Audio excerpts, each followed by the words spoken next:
Hey, this is Jason. And this is Travis, and we're the QBs on wheels.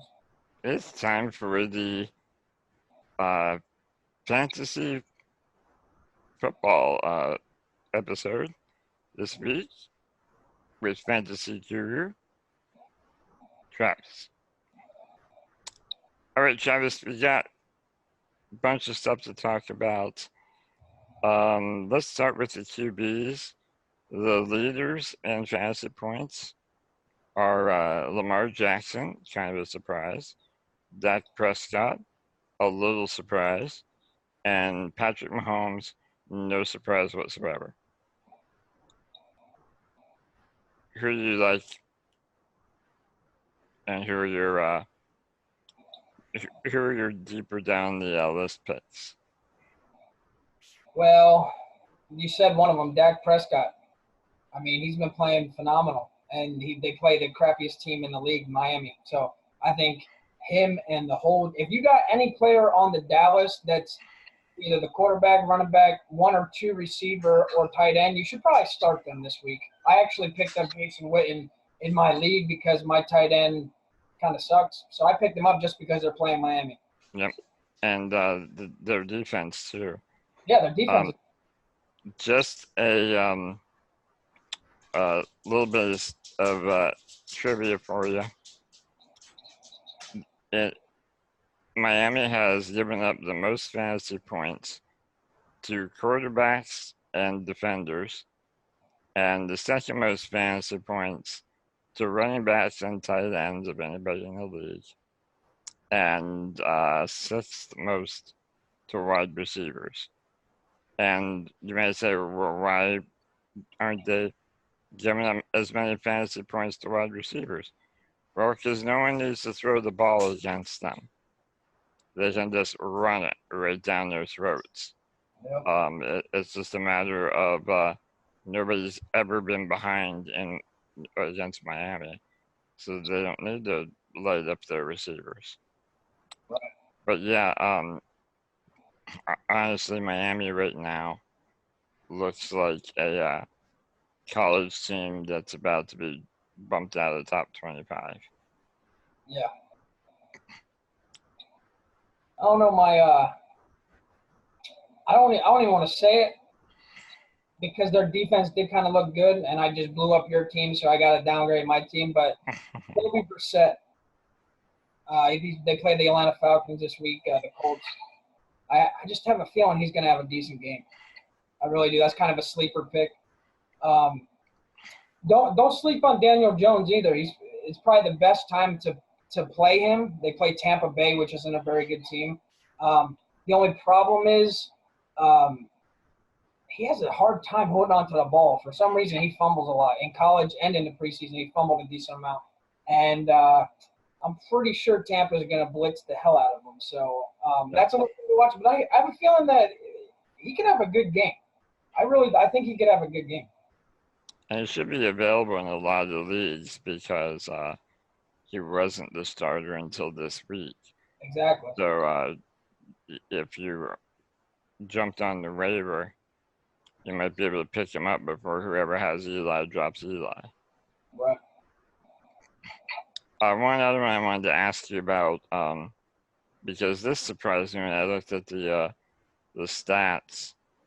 Case Keenum is fifth among quarterbacks. What do you think of him? Is he? He's putting up some fantasy numbers. I don't think he's that great of a quarterback, but that surprised me. Who are they playing? You know? Yes. If you give me a second to click this little button.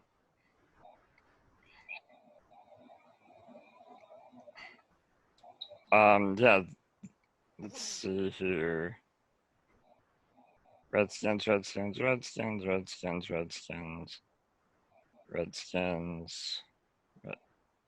Oh, they're playing the Bears Monday night. I don't see him doing good. Okay. But even the Bears have kind of been disappointing this season so far. But I mean, You don't think he'll the Redskins are missing their starting left tackle, and Khalil Mack knows that. Yep. So I don't think he's going to have a good game now. So Redskins are probably going to be 3-0 is what you're saying? No. Or 0-3 rather, not 3-0. My dyslexia is acting up again, I guess. All right. How about the running game? Who do you got? Aaron Jones from the Green Bay Packers. I actually have him on my fantasy league. He did real good last week, and I think Green Bay's defense came out strong in the first game against the Bears, and then last game you could see that they stuck with it, but then the offense is getting their groove. So I think Aaron Jones from the Green Bay Packers is a must start this week. And Todd Gurley hasn't been doing too much like he should be doing, and they play the Cleveland Browns. So I have a feeling Todd Gurley is going to do something this week. And I also wanted to say, I have to mention it because they're playing Miami. Zeke's going to have a big game, and the Giants play Tampa Bay, so Saquon Barkley's going to have a big game, I think, too. Yeah, definitely. If you have Zeke, you're pretty lucky this week because you should should get a lot of yards plus a touchdown or two. Yeah. And I don't know. I'd probably stay with, as much as I hate to say it, man, Devontae Freeman from the Atlanta Falcons, I want him to start getting into a groove ever since he missed last season. But it hasn't happened yet, and they play a good Colts defense, so I don't think it's going to happen this week either. So I don't know if I would start him. Okay. If he's like one of your only options, then I guess give it a try. But if you have other options, I'd probably go with somebody else.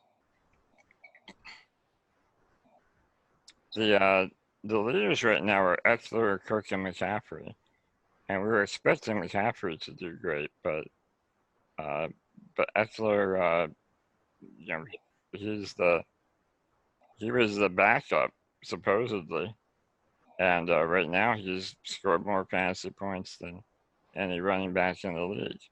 Yeah, he's on the Chargers. Melvin Gordon held out, so he gets all the snaps now. So he's killing it. He's doing good. Well, not only that, he's got great hands. He's got he's catching the ball. He's catching the ball crazy. He's not. He's like a 2-for-1 special. He's a running back / wide receiver the way they play him. Yep. Or at least / tight end. Yep. And then Delvin Cook, who has been a pleasant surprise. Yeah, he's phenomenal. Sammy Watkins, John Ross, and Sanders lead the wide receiving core in terms of fantasy points. Who do you like in terms of wideouts? We haven't really heard nothing, and I don't even know where he's at on the list of fantasy wide receivers, but Mike Evans, Tampa Bay Buccaneers, he is an amazing player. He's 6'5", like, I don't know how much he weighs, but I know he's tall and he has great hands, and they play the New York Giants. So I have a feeling he's going to finally have a good game this season. And Cooper Kupp is one of the best receivers on the Rams. So, and they play Cleveland this week. So I think Cooper Kupp's going to have a good day. But I do one game I want to mention, and this is kind of the wide receivers too, is Baltimore versus Kansas City. Marquise Brown and Nicole Harmon are the two fastest players in the league. And right now as it stands, they got the two top quarterbacks throwing to them. So that's going to be a crazy game. So I don't know, man. I think they're going to be – if I had them, I'd start them. So you're taking the over on the Ravens Cardinals, huh? The Ravens Chiefs, yeah. Ravens Chiefs, yeah. I'm sorry. Definitely will. They're good. I had a red jersey. That was close. Yeah, Ravens Chiefs should definitely be a high scoring game. We've seen a lot of sub 10-point games this season. Yeah. So it'll be nice to watch those guys air it out. Yeah. Tight ends, Ingram, Andrews, and Kelsey. which again, there's no surprises there. Uh, Anybody you like at tight end? Jason Witten. Yeah. Like I said, I picked him up. I picked him up because they're playing Miami. Yeah. I think he's good. I think he's good for a touchdown and 50 yards. I think he's good for at least that. So, and Evan Ingram, in my opinion, like I'm calling it right now, I think he's going to be the top fantasy scorer among tight ends this season. And they play Tampa Bay, so he's going to have a good game. And I kind of, now that Big Ben's hurt and Mason Rudolph's in, what is a not maybe a rookie, but what does a young new quarterback depend on the most besides the running game? Yep. Tight end. Yep. So Exactly. Vance McDonald's against San Francisco, I think he's going to have a big game. Well, Ingram's going to benefit from that as well because with Daniel Jones coming in, yep. and if that Bucks D is all over him, he's going to be dumping it off as quick as he can. So those short passes to the tight end and screens to Saquon, they may be his oh my god moment kinds of throws. Right. So either Ingram's going to have a big game, or we're going to see a bunch of interceptions returned for touchdowns by Tampa. I'm more worried about the fumbles, man. I don't know if you ever watched any of his college film. What was it? 2 days ago when they announced that he was going to be the starter, I watched a little bit of his highlights. He did fumble a lot, so that's going to be a little something to watch, kind of worry about. So.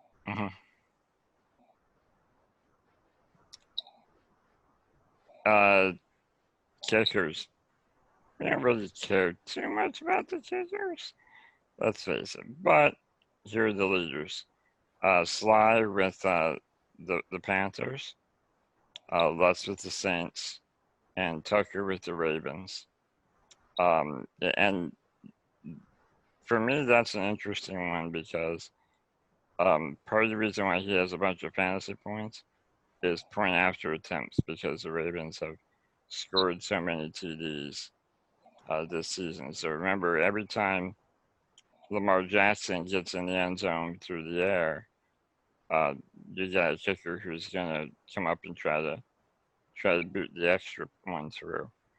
So you think about he's got 7 point after attempts, right. Which is 2 extra field goals.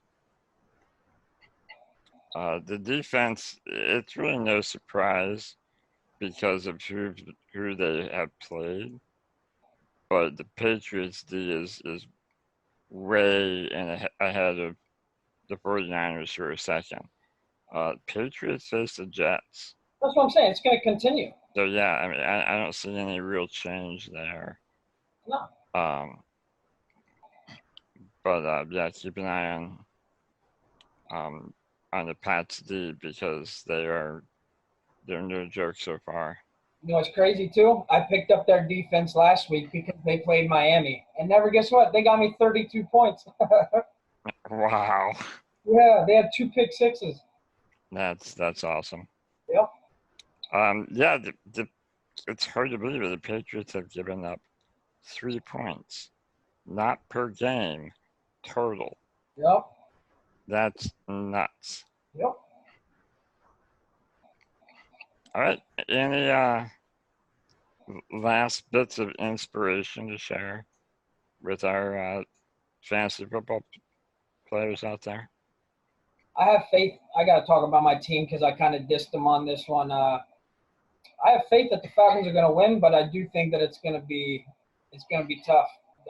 Colts have a great defense, and we got some decent players on offense. So that's the only thing I can really say is I think they're going to win, but it's going to be tough. I'll tell you this. I'm anxious to watch the Cowboys-Miami game as well. And the reason is that under Tony Romo, the Cowboys always had a reputation for winning the tough games and losing the gimmies. And let's see if Dak Prescott can can break that, because if there's any sure thing, it should be Miami right now. Right.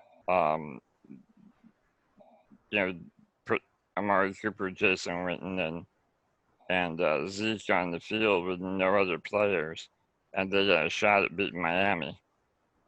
So, you know, it comes down to leadership, and that's something that, I liked Tony Romo as a quarterback, but what we saw was that in the playoffs and in December, he cracked under the pressure, and he also gave up the easy games sometimes. Yep. The games they were supposed to win, and we'd end up losing by 3 at the last minute. So I'm hoping that streak ends, because that's the only reason I'm nervous at all about Miami, is just because, to say any given Sunday, any team can win. Yep. These guys are all professionals. Yes, even Miami had, although most of their professionals they traded away. Not all right.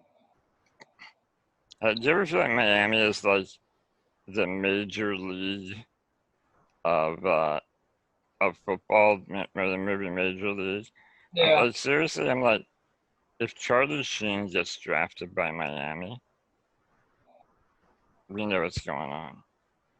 Yeah. Do you ever see Any Given Sunday? Loved it. I seen a meme today on Facebook that said, I forget what Jamie Foxx, he played the quarterback. Yeah, the Sharks, because they couldn't use, the NFL didn't want them to use their actual teams. Yeah, but I seen a meme today that said Miami just picked up, I forget what his name was on the movie, but Jamie Foxx's character on that show in free agency. It was funny. Nice.